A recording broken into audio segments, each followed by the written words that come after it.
aorinany fandalovan'ny rivodozataka izao dia mipongatra avokoa ireny karazana valana retina samihafa ireny.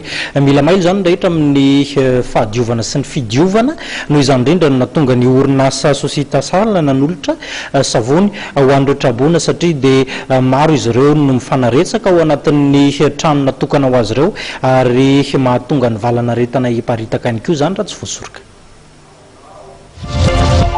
Tratran'ny todradrano iny be dia be ny olona marary ohatra mbatao feno baibay dia ny savony atao fidiovana zany.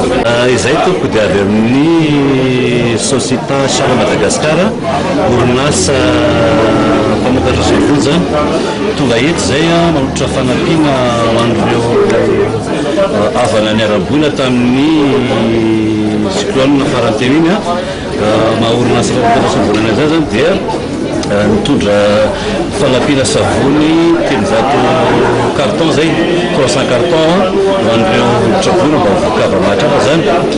Toerana telo no zalana zay fanampiana zay natomboka atao amin'ny tranom-pirenena Befloa tamin'ny maraina teo dia nitohizana atao amin'ny ministera ny ponina ny fanaovana fanampiana dia mifaranana eto amin'ny tendrika.